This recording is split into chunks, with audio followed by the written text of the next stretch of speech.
Hi, this is Brother Barnes. In a previous video, I imported a couple of tests, and I want to go over how to look at the tests and make sure that what I imported was in fact imported. Let it be known before I go into this that there were no photographs in the test and they were not linked to question banks. So I didn't have to worry about importing a bunch of accessory items. I could just strictly import the test. Let's go to quizzes and let's take a look at that. The two tests that I imported were a midterm and a final. And so we're going to click on the final. I've already deployed the midterm. Let's look at the final and let's preview it to make sure that the questions came across with it. And yes, they are there. So let's go back. No problema. Everything looks good there. Let's edit it, and this will go kind of fast because I have already actually edited the due dates, but let's go over just a couple of items. I do have some information on where the test came from, how to review for it, some lockdown browser instructions. We're going to go over that in just a minute. A couple of comments I would like to make. To assign it to my class, I want to assign the due dates and the until first, make those the same. That looks like it works best for me. Then set your available until, set the before last. And the reason is if you try to set the befores before the afters, then it'll give you an error message. So I have this test set to deploy. Let's click on it and see if this well, here we go. There we go. I have it set to deploy from January 6th at 8 o'clock a.m. to January 7th, 11:59 midnight. I have it due at the same time as the until, and then I'm going to show them the answers the next morning from 8 a.m. to noon. I think my grades are due that afternoon, so they're going to get to see the correct answers. It needs to be done by noon. Everything else looks good so far. Let's save it. And the next thing I want to do is I want to go to Lockdown Browser. And by the way that you would get Lockdown Browser in this navigation bar is to go to settings and then navigation and move it up. If it's not already there, you can enable it. Let's go to Lockdown Browser and let's take a look. Let's continue to Lockdown Browser and let's go to the final. Let's go to settings. I do have Lockdown Browser required, and I have the Respondus Monitor required only. If I had required Monitor or a proctored lab, then I would have to have a password here for the proctored settings. Let's look at these advanced settings for just a minute.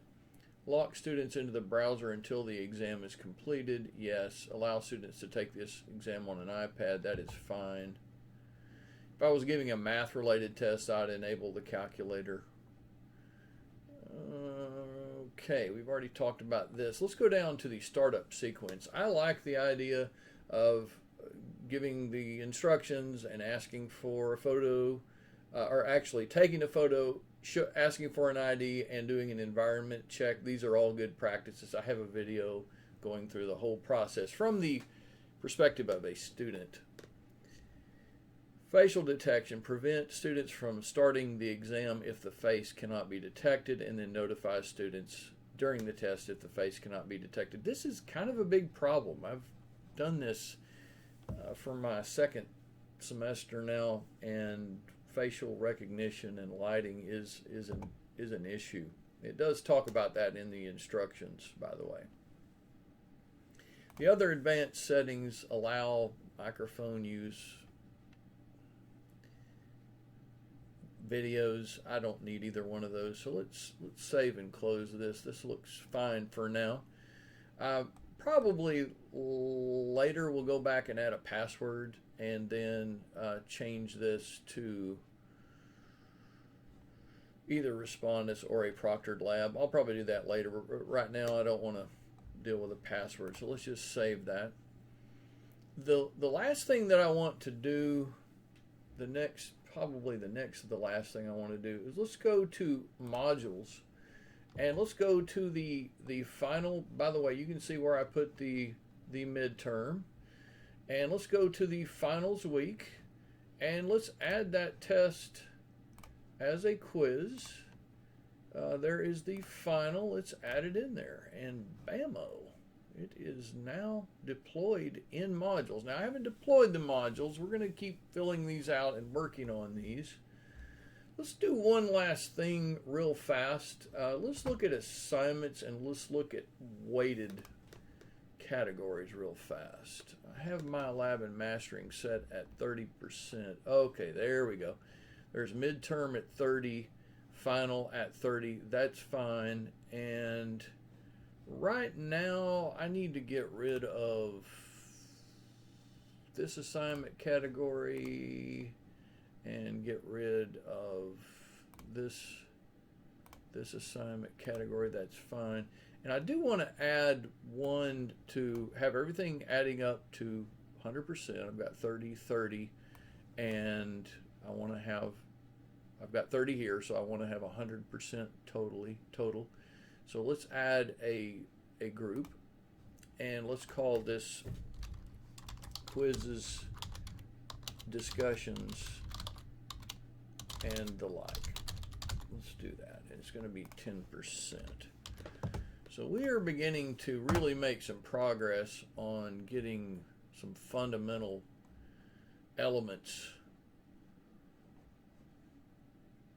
of this course working out. Let's put that right there. We'll work on those quizzes as we go, and I'll do some videos on that. So this is a good place to stop for us, I think. We basically, in this video, we looked at some quizzes that were imported, checked to make sure that they imported the information. That was important. And we did make sure that we knew how to configure the due dates. And then we checked lockdown browser settings. We did that.